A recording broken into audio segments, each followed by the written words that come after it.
Sabe, todo grande movimento que mudou o mundo não começou com uma multidão ou com um grande evento. Geralmente começa com algo bem pequeno, quase um sussurro. Hoje, a gente vai mergulhar justamente nesse momento, no instante em que os primeiros seguidores de Jesus ouviram um chamado e resolveram seguir. Tudo a partir de uma passagem superpoderosa do Evangelho de João. Então, fica a pergunta: como uma coisa tão gigantesca assim começa? Pois é, não foi com um show, nem com um milagre espetacular. Foi com algo muito mais íntimo, muito mais pessoal. Foi uma conversa que acabou virando uma reação em cadeia que ninguém conseguiu mais parar. Bom, nossa história começa um dia depois do batismo de Jesus. Tenta imaginar a cena. João Batista está lá, na beira do Rio Jordão, e com ele estão dois dos seus discípulos mais próximos. O clima tá diferente, sabe? Parece que todo mundo está esperando alguma coisa acontecer. E aí, acontece. João Batista vê Jesus passando de novo.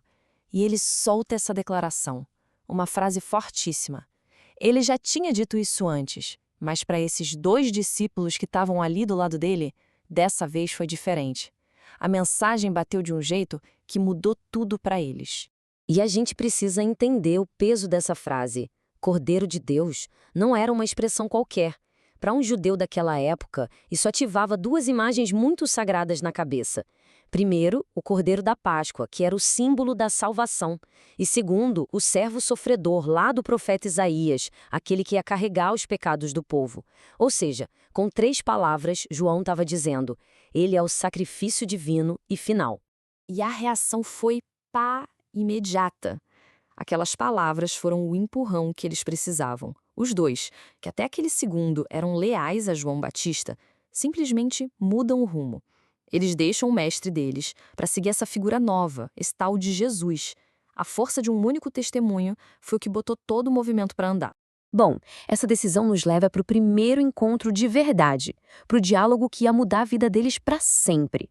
Enquanto os dois seguem Jesus, meio de longe, ele percebe, para e se vira para eles. E esse primeiro diálogo é simplesmente genial. Jesus não pergunta quem vocês procuram, ele pergunta o que vocês procuram. Ele vai direto no coração da questão: qual é a intenção de verdade? E a resposta deles também é muito profunda. Eles não pedem uma prova, não pedem um milagre, eles só perguntam onde ele mora. Isso mostra um desejo de estar perto, de ter um relacionamento de verdade. E quando eles chamam Jesus de Rabi, que quer dizer mestre, eles estão basicamente oficializando o que eles querem. Não é só curiosidade, não. Eles estão pedindo para virar alunos. Naquele momento, eles trocam de mestre, saem de João e vão para Jesus. E a resposta de Jesus é um convite super simples, mas cheio de significado. Venham e vejam. Ele não dá uma palestra, não entrega um mapa. Ele oferece acesso. É um convite para viver a verdade na prática, não só para ouvir falar dela. O autor do Evangelho coloca um detalhe que parece pequeno, mas que revela muito. Tudo isso aconteceu por volta das 4 da tarde. Ué, por que lembrar a hora exata? Porque para quem viveu aquilo, para uma testemunha ocular, momentos que mudam a sua vida ficam gravados na memória com essa precisão.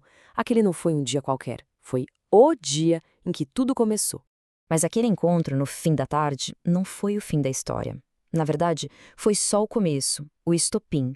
A experiência foi tão forte, tão marcante, que era impossível guardar só para eles. Tinha que ser compartilhada. E aqui que a gente vê o movimento se tornando viral.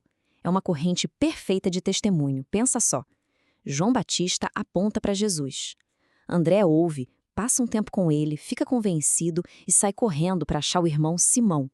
O crescimento é assim orgânico, pessoal, de um para um. A primeira coisa que André faz é ir atrás do irmão, e as palavras dele são uma explosão de certeza e de euforia. Achamos o Messias! Dá para imaginar a urgência na voz dele, né? Algumas poucas horas com Jesus e ele já tinha certeza absoluta. E Messias, que em hebraico significou o mesmo que Cristo em grego, ungido, era a maior esperança do povo de Israel. André não estava dizendo que achou um professor legal. Ele estava declarando que o Salvador, prometido há séculos, finalmente tinha chegado. Era a notícia mais importante que alguém poderia dar ou receber. E essa corrente de testemunho pessoal leva a gente para mais um momento transformador, o encontro de Jesus com Simão. André leva o irmão, Simão, até Jesus. E no momento em que Jesus olha para ele, ele faz algo incrível. Ele muda o nome dele. Ele não vai mais ser Simão. Agora, ele vai ser Cefas. Naquela cultura, receber um nome novo significava receber uma nova identidade, um novo propósito de vida. Cefas, em aramaico, ou Pedro, em grego, quer dizer rocha. Jesus não estava dando só um apelido. Ele estava olhando para o Simão e declarando o futuro dele, vendo nele a pedra fundamental sobre a qual o futuro daquele movimento seria construído. É uma declaração de destino.